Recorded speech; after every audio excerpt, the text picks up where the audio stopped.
No sé si hay muchos pedirles acá a los compañeros que pueden venir acá. Hagan un sacrificio extraordinario. Súper común. Sí, y pueden traer. Esas son bebidas. Las semillas y las otras son bebidas. Nosotros tenemos unos días acá el imperio. Ampliamos un poco más. Sí, sí, sí. Aforo. Un mercado de clases de ahí está. Bueno, la idea de hoy es hablar un poco sobre, siguiendo con nuestro módulo de avances de la democracia, lo que estamos haciendo es repasar un poco cuáles fueron esos pasos hacia adelante, digamos, en nuestra democracia en materia principalmente electoral. Ayer dimos una introducción, una base, digamos, de dándole toda una perspectiva, colocando todos los elementos que son necesarios a veces para entender e interpretar todo lo que hay en nuestra legislación en materia de avance de la democracia, principalmente, como le decía, en el aspecto electoral. Hoy vamos a dar énfasis en la democracia. Ayer estuvimos hablando sobre las características, digamos, de nuestra democracia, porque es representativa, participativa y pluralista. Hoy le vamos a dar énfasis a la democracia participativa. ¿Qué elementos de nuestra legislación dan pie, digamos, a que la gente pueda involucrarse mucho más en esa democracia que ayer estuvimos analizando, debatiendo, profundizando un poco? Y ahí les quiero invitar a ver este brevísimo video para introducirnos, digamos, en este análisis sobre qué exactamente es y qué implica la democracia participativa, que es bastante poco practicada, digamos, en nuestro país. La cultura es mucho más la cultura de la democracia representativa, etcétera. Sin embargo, hay toda una gama de instrumentos legales que la gente puede utilizar para involucrarse mucho mejor o con más profundidad, digamos, en el sistema democrático.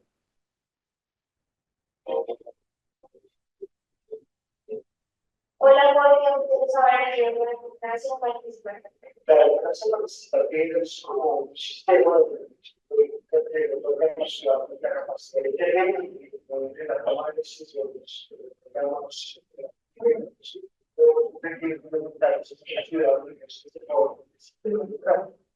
yo conozco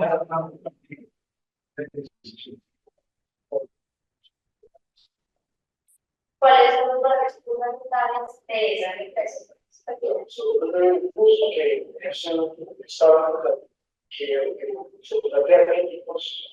La libertad, la igualdad, la justicia, el respeto social, la participación ciudadana, el pluralismo, que van por la constitución,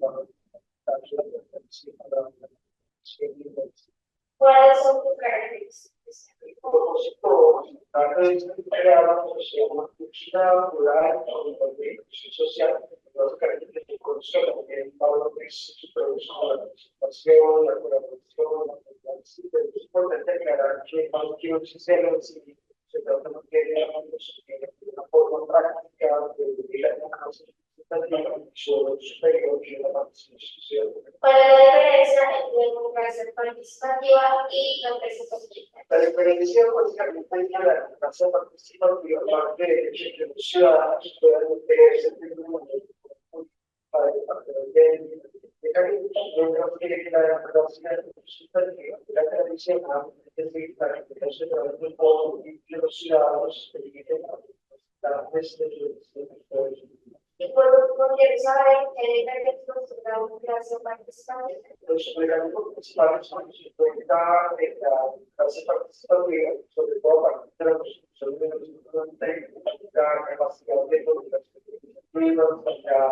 posibilidad de las reformas por los ciudadanos,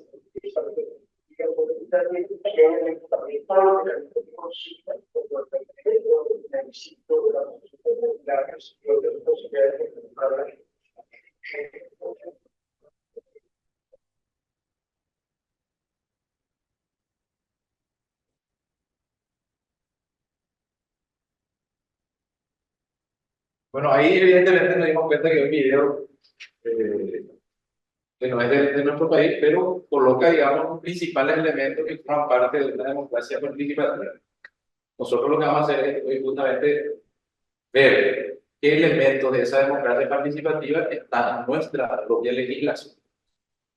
Y ahí como para meternos otra vez, digamos, en el tema, quería colocar lo que dice el preámbulo de nuestra Constitución. Ayer estuvimos analizando el artículo 1, el artículo 2 y el artículo 3 de la Constitución. ¿Qué dice el preámbulo de nuestra Constitución? Dice, recordando, digamos, esa conceptualización que hicimos ayer, habla de la forma del Estado y de gobierno, y el preámbulo dice, el pueblo paraguayo, por medio de sus legítimos representantes reunidos en Convención Nacional Constituyente, invocando a Dios, reconociendo la dignidad humana con el fin de asegurar la libertad, la igualdad y la justicia, reafirmando los principios de la democracia republicana, y ahí da énfasis representativa, participativa y pluralista, ratificando la soberanía y independencia nacionales e integrado a la comunidad internacional, sanciona y procura esta Constitución. En el propio preámbulo de la Constitución ya nuevamente se da énfasis, digamos, a la democracia, a las características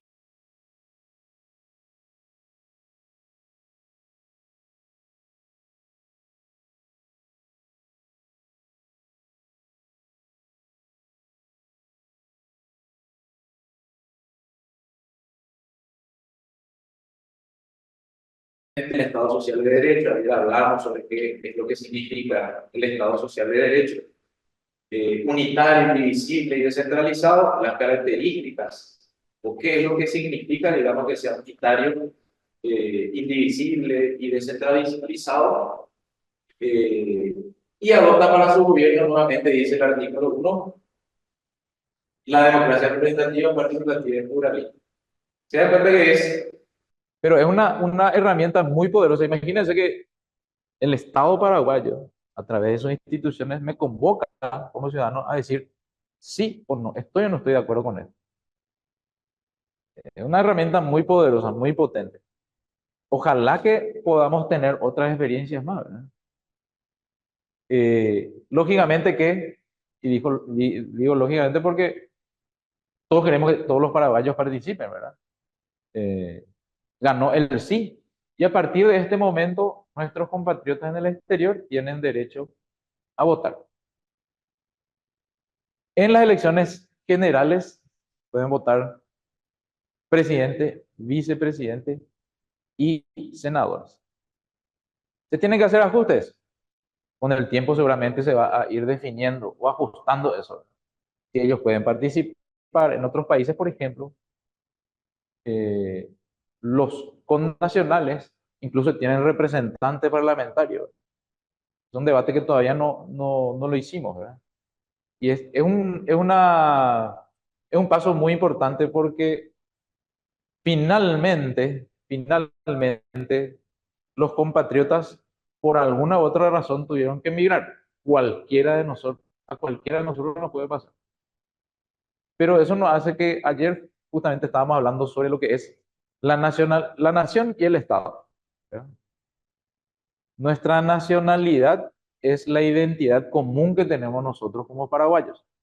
Tenemos muchas cosas en común como paraguayos. Eso forma parte de la nacionalidad. Ahora, que se haya escrito un documento donde nos constituimos como paraguayos es diferente, que es la Constitución. Ese es el documento fundacional del Estado paraguayo, ¿verdad? Esa norma jurídica donde se constituye un Estado jurídica, legal, administrativa y políticamente, ¿correcto? Pero supongamos que nosotros no tuviésemos Estado, no tuviésemos una organización jurídica, política, administrativa. Igual somos nación, igual somos paraguayos. Entonces, mi nacionalidad yo lo llevo a donde yo me vaya en cualquier rincón del planeta, ¿verdad? Por tanto, tengo los mismos derechos o debería tener los mismos derechos que cualquier otro ciudadano. La única diferencia es que acá no encontré trabajo, me fui afuera o tenía un trabajo que me pagaban poco y me fui afuera porque había más posibilidades, o me tuve que mudar porque tuve que estudiar, o me tuve que mudar porque mi pareja o mi familia está en el extranjero, etc. Múltiples razones. Entonces, nosotros mismos, o sea, le estábamos como negando la posibilidad de que ellos también puedan participar y sentirse también parte del proceso. ¿Cuál es el desafío de la participación en el extranjero? Baja participación, muy baja participación. Lo que decíamos hace rato, abstencionismo y ausentismo. Nuestros compatriotas tienen muchas dificultades para participar, ¿verdad? Bueno, de hecho tampoco no todos quieren participar, ¿verdad? Eh, pero tenemos ese desafío. Por ejemplo, tenemos pocos locales de votación. Por ejemplo, no está bien sistematizado, digamos, el proceso de inscripción, ¿verdad? A través de los consulados, las embajadas, etcétera. Le cuesta al compatriota que vive en el extranjero participar del proceso electoral. Nosotros mismos, imagínense que nosotros que vivimos acá, a horas de cerrar el proceso de inscripción, lo invitamos a formar las filas. ¿Ya? Imagínense cómo es afuera también. Bueno, el otro elemento habla sobre el plebiscito, ¿verdad? Fíjense que esta es una institución, una herramienta que fue utilizado más anteriormente en nuestro país, pero es prácticamente la única referencia que hay de consulta popular en nuestro país. El plebiscito tiene un mecanismo también de participación ciudadana que consiste en someter una pregunta específica, similar al referéndum, a votación popular para que los ciudadanos expresen su opinión sobre una decisión política de Estado, sobre políticas públicas. Ahí se diferencia entre referéndum y plebiscito. Por ejemplo, ¿está de acuerdo con salir de Mercosur? Caso hipotético, no, ¿verdad? Sí, no. No vamos a modificar ninguna ley, pero sí una política de Estado, por ejemplo. Ratificar o rechazar un tratado, etcétera. Cosa que no está permitido en el referéndum, expresamente por la Constitución. Este instrumento permite que la población decida directamente sobre cuestiones importantes de interés público. Referencia de plebiscito, 1940, Mariscal Estigarribia, cuando era presidente, llama a plebiscito en dos oportunidades. Uno, para aprobar o rechazar el Tratado de Paz con Bolivia, que se firmó en 1938. 135.000 votos a favor, 13.204 en contra. El segundo plebiscito que tenemos conocimiento, documentado, digamos, es la Constitución de 1940, también el gobierno de Estigarribia, que se hace para ratificar o no la nueva Constitución. Ahí hubo 170.000 votos por la aprobación. Esos son lo más inmediato en materia de consulta popular. Antes de eso, lo que tenemos son ya elementos historiográficos, ¿verdad? En la época de Francia, los López, las convocatorias, las asambleas, etcétera, ¿verdad? Pero no tenemos, digamos, como institución del plebiscito y del referéndum, sino llegado solamente a 1940. Otro elemento, iniciativa popular. La iniciativa popular, vamos a tratar en otra clase más a profundidad. Vamos a analizar la legislación vigente y las tres leyes. Vamos a hacer un comparativo de las tres leyes. Para ustedes es muy importante, va a ser muy interesante porque es una nueva ley. Nosotros tenemos que estar, como se dice, para que cuando nos pregunten nosotros evacuemos la duda que hay, ¿verdad? Hay innovaciones muy interesantes. Lo que es la iniciativa popular. En la iniciativa popular, los ciudadanos y ciudadanas lo que hacen es proponer, adoptar una nueva ley, modificar o derogar una ley. Esa es la iniciativa popular. O sea, nosotros como ciudadanos vamos a esta clase y decimos, a ver, vamos a mejorar la ley de la función pública. ¿Verdad? Sí, ya está. ¿Viste? Ya tenemos ya la aprobación, ¿verdad? Vamos a modificar la ley de la función pública. Dale, y vamos a hacer una iniciativa. ¿Qué parte vamos a modificar? Y esta parte. Ahora escribí la parte que queremos modificar y como ciudadanos tenemos eh, la posibilidad de presentar una iniciativa popular ante las instituciones pertinentes, ¿verdad? Entonces, es una herramienta también muy poderosa de la democracia participativa. Nosotros tenemos acá principalmente tres leyes, desde la 834 hasta la 6983, donde sufrieron variaciones, ¿verdad? Sustanciales, desde la Constitución hasta la 834, que es el que reglamenta la iniciativa popular. Pero cuando hace la ley 6983, hay modificaciones sustanciales discúlpame, principalmente en que se facilita mucho más la iniciativa popular. O sea, ahora es mucho más fácil. Por internet la gente puede hacer una iniciativa popular. Antes era por escribanía, necesitaba un montón de procedimientos que me parece muy acertado porque se facilita la posibilidad de que la gente pueda presentar proyectos de ley. No quiere decir que se va a aprobar, ¿verdad? Pero vos tenés que darle la posibilidad a la gente que presente iniciativas. Por algo está presentando, forma parte de un proceso reflexivo, obviamente, ¿verdad? No, eh, yo he visto leyes mucho peores, digamos, redactadas en el Congreso que iniciativas populares, ¿verdad? Fíjense que el artículo 123 de la Constitución habla ya sobre la iniciativa popular, ¿verdad? Como todos sabemos, todos los elementos, las instituciones, las herramientas que hay en la Constitución necesitan ser reglamentadas a través de una ley, ¿verdad? Es lo que pasó justamente con la justicia electoral, que seguramente que debatieron y hablaron ya con el doctor Rojas o con el doctor Federico, ¿verdad?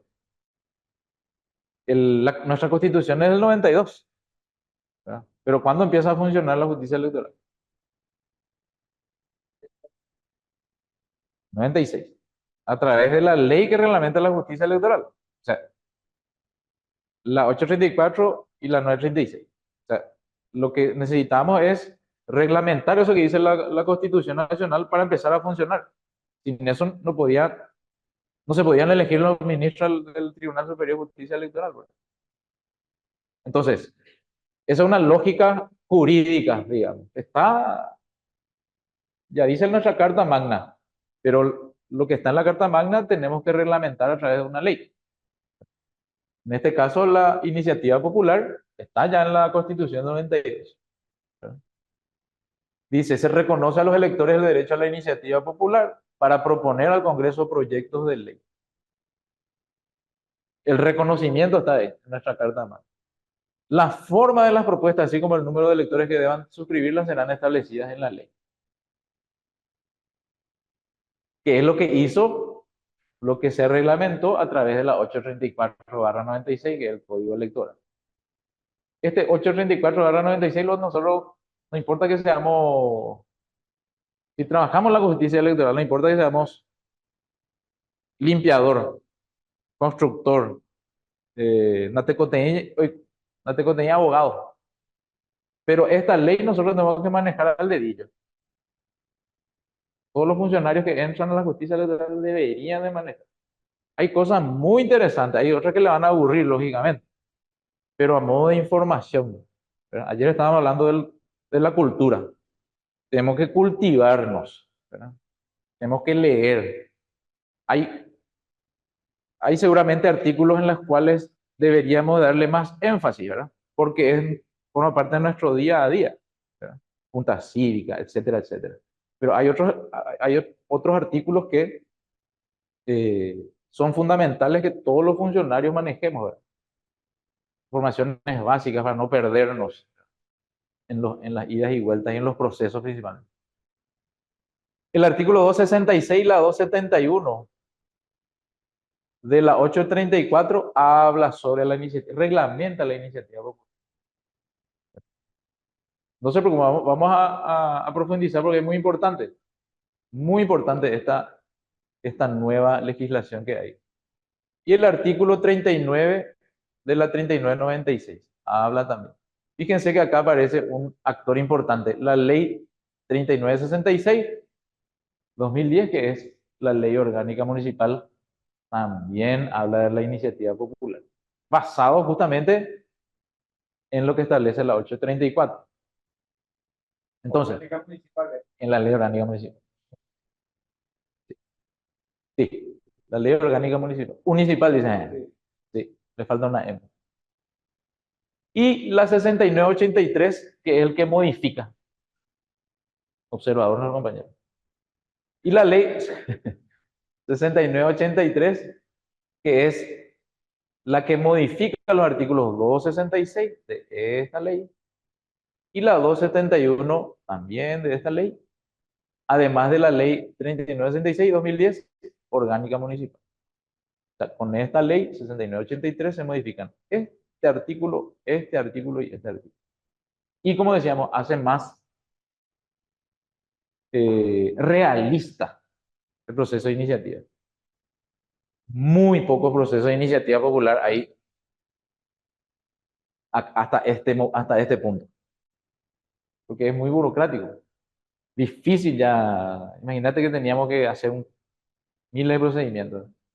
Ahora, por ejemplo, dice el artículo 266, fíjense, los electores, dice, pueden ejercer la iniciativa popular en las condiciones establecidas en el presente Código Electoral, el derecho reconocido por la Constitución Nacional, etcétera, etcétera. Dice, proponer una iniciativa popular, proyecto de ley, requiere la presentación de una propuesta legislativa que deberá cumplir los siguientes requisitos. Redacción del texto, articulado del proyecto, no se modifica gran cosa de lo que decía la ley original, la 834. La firma hológrafa, y acá viene la innovación, digamos, que hace que eh, en cualquier momento ya ahora se está presentando iniciativa popular. La firma puede ser hológrafa o electrónica. Hológrafa es la hológrafa, de puño y letra. Allá. ¿Cómo te llamas, compañero? César. Así como dice César, de puño y letra. ¿Verdad? Que antes teníamos que recabar de puño y letra las firmas para realizar una iniciativa. Ahora sí, perdón, pero lo escrito en el padrón. La hológrafa o electrónica. Se introdujo esta innovación, entonces es mucho más fácil. Yo electrónicamente, si estoy inscrito en el RCP, etcétera, yo puedo firmar electrónicamente y de hecho es mucho más rápido. El otro día creo que se presentó una iniciativa en 3 semanas, creo que se juntaron las firmas. Eso es. De los 7 millones te dan un porcentaje 0,6. Es impensable. Sí. Y dice, por lo menos dice el 1%. Por lo menos el 1%. La anterior legislación decía el 2%, ¿verdad? O sea, se va reduciendo, se va facilitando. No hace falta que sea 300.000 firmas, ¿verdad? De los electores inscritos en el registro cívico permanente. Las firmas hológrafas deberán ser recogidas en pliegos prohibidos por la justicia electoral. Correcto, se mantiene eso, ¿verdad? Las firmas electrónicas deberán ser recogidas en un portal de acceso público en Internet habilitado para el efecto en un sitio web del Tribunal Superior de Justicia Electoral. El TCJE pone a disposición de los electores habilitados la posibilidad de que presenten su firma electrónica. Hablamos hace rato de la destitución popular. Nosotros no tenemos este mismo nombre inserto, digamos, en la Constitución, pero sí tenemos lo que son el juicio político. Dice nuestra Constitución, en la sección sexta del juicio político, habla, artículo 225. ¿Cuál es el procedimiento? Y dice, el presidente, el vicepresidente, los ministros del Poder Ejecutivo, los ministros de la Corte Suprema de Justicia, el fiscal general del Estado, el defensor del pueblo, el Contralor General de la República, el Subcontralor y los integrantes del TSJE solo podrán ser sometidos a juicio político por mal desempeño de sus funciones, por delitos cometidos en el ejercicio de sus cargos o por delitos comunes. Este es el artículo que habla, en principio, en nuestra Carta Magna sobre el juicio político. Dice, la acusación será formulada por la Cámara de Diputados por mayoría de 2/3.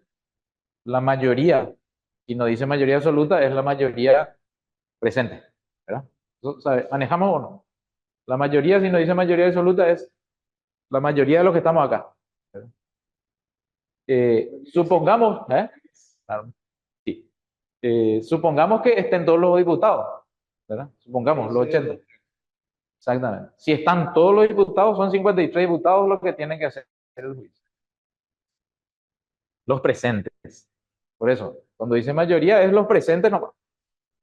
75 y De los 2/3 de la Asamblea. Supongamos que los diputados dan los 80, entonces serían 53 diputados. Se necesita. Y la Cámara de Senadores por mayoría de 2/3 también. Perdón, mayoría absoluta. Y la mayoría absoluta sí se calcula de los 45. Sí se requiere mayoría absoluta. De los 45 senadores, el 2/3. Que serían 30 senadores que deben impulsar el juicio político. Dice, juzgar en juicio público a los acusados por la Cámara de Diputados y en caso de declararlos culpables al solo efecto de separarlos de sus cargos. En los casos de supuesta comisión de delitos, se pasarán los antecedentes a la justicia ordinaria. Un poco el procedimiento para lo que nosotros, o sea, para nuestra forma de destitución popular, que es el juicio político. La única forma de destitución popular es el juicio político en este caso. La consulta popular que hablamos hace rato acerca de que decía el compañero que está muy emparentado con las audiencias públicas, ¿verdad? Donde las autoridades convocan a la ciudadanía para opinar sobre temas de interés que ellos van a tomar como decisiones legislativas, ¿verdad? Se emparenta mucho con, eh, digamos, la audiencia pública. También el cabildo abierto se emparenta mucho con las audiencias públicas. Nosotros no tenemos la institución de cabildo abierto, pero sí es una herramienta muy interesante de participación ciudadana que hablamos hace rato. Y también hablamos sobre los presupuestos participativos. Fíjense que esta es una foto bastante representativa porque generalmente los presupuestos participativos se dan en la municipalidad.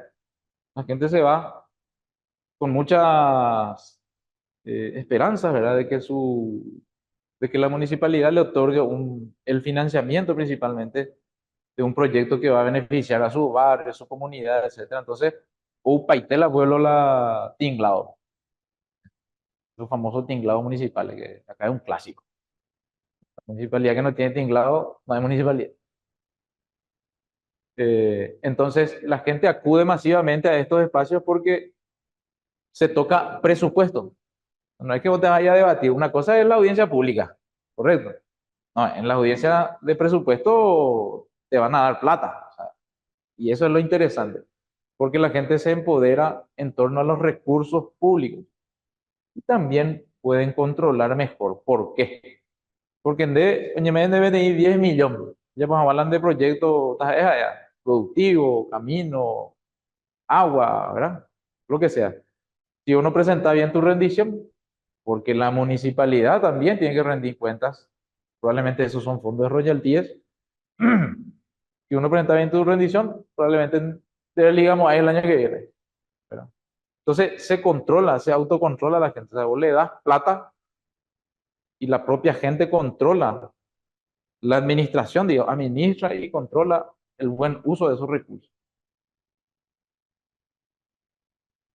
Muy bien, ¿tienen alguna pregunta, alguna duda con respecto a este tema en particular?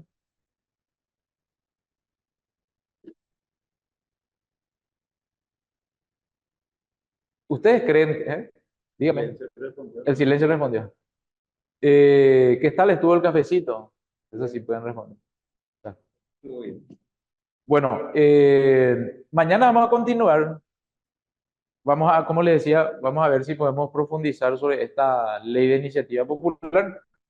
Eh, y sobre otros mecanismos que tienen que ver con los avances de la democracia. Si no tienen alguna pregunta, alguna duda, muchísimas gracias por participar y nos vemos el día de mañana.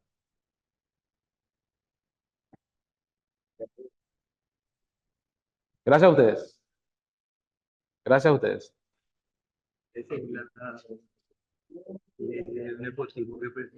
Sí, Ponele 6, ponele 1.000.000, ponele no están inscritos. La lógica nomás que llego ahí, claro, voy a presentar. claro. Tenés Ese es que... un ejemplo de práctica. Este le hubiera dado un plazo. Hay que tener cuidado.